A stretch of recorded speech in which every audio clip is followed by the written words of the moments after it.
Assalamualaikum warahmatullahi wabarakatuh.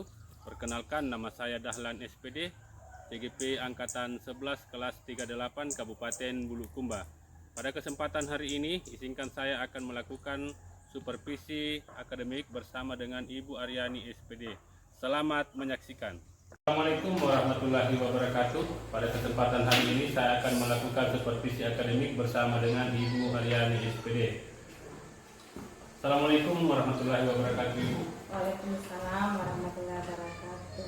Jadi baik, pada kesempatan hari ini saya akan melakukan supervisi akademik berkaitan dengan tugas TGP.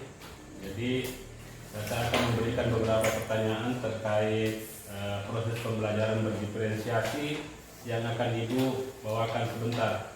Jadi baik, kita langsung saja Ibu untuk lebih efektifnya waktu.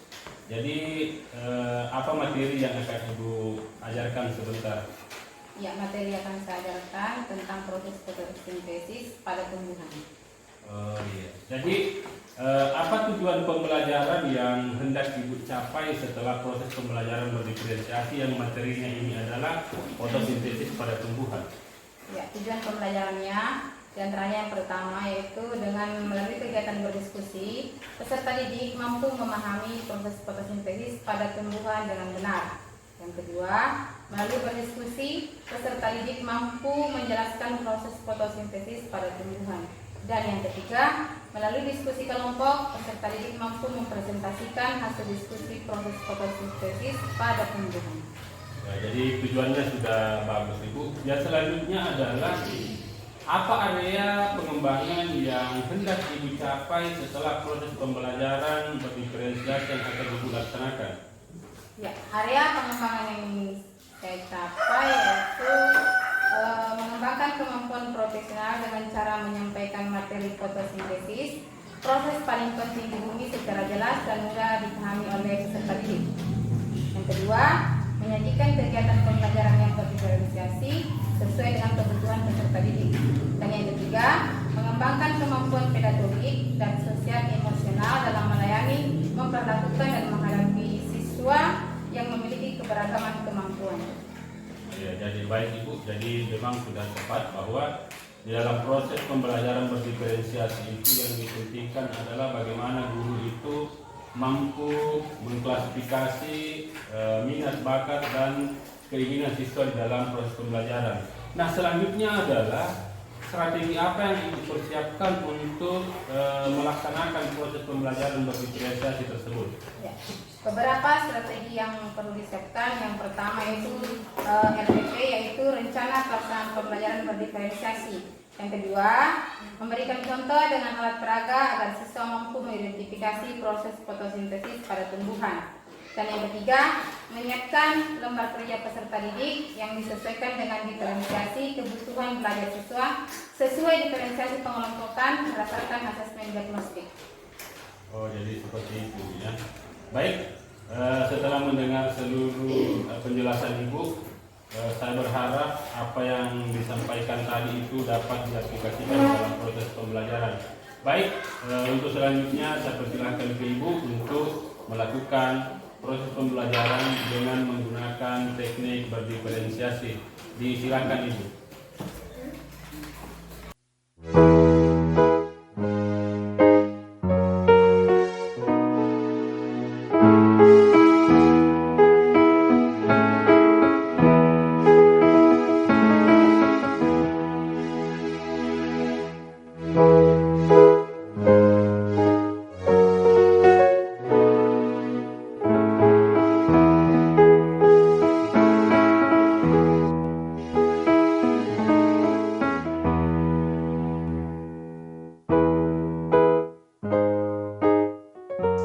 Assalamualaikum warahmatullahi wabarakatuh, Ibu Nani, Ibu Aryani.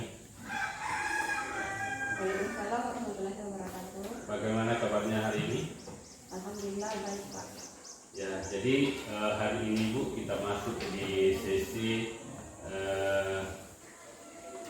percakapan pasca observasi. Jadi beberapa hari yang lalu kan kita sudah melakukan percakapan pra observasi, kemudian kegiatan observasi pembelajaran di kelas.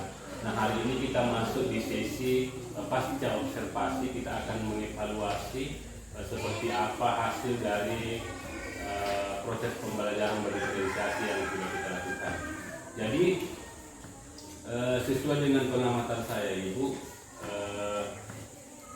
dari sisi proses pembelajaran berdiferensiasi ini, saya melihat Ibu sudah mampu menguasai kelas, kemudian mampu juga menyampaikan tujuan pembelajaran dan refleksinya. Kemudian saya melihat Ibu sudah melakukan pendekatan secara individu dan kelompok di dalam proses pembelajaran berdiferensiasi.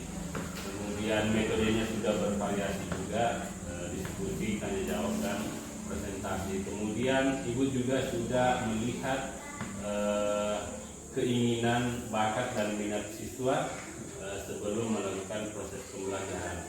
Namun ada catatan yang saya lihat di dalam proses pembelajaran yang sudah kita lakukan terkait dengan proses pembelajaran berdiferensiasi, yang mana saya lihat Ibu pada saat melakukan proses pembelajaran, saya tidak Ibu tidak sepenuhnya melakukan proses pembelajaran itu sesuai dengan tujuan yang ingin dicapai. Ada kebincangan-kebincangan di dalam proses pembelajaran itu yang mungkin Ibu juga bisa merasakan seperti itu. Nah, yang menjadi pertanyaan untuk saya adalah apa yang menurut Ibu masih kurang di dalam proses pembelajaran berdiferensiasi yang sudah kita lakukan? Pak, terima kasih atas waktunya dan pertanyaannya. Nah, yang memang saya temui dalam proses pembelajaran berdiferensiasi pada saat itu memang masih ada beberapa kejanggalan. Yang utamanya adalah ada beberapa siswa yang masih mengalami kesulitan dalam membaca dengan baik.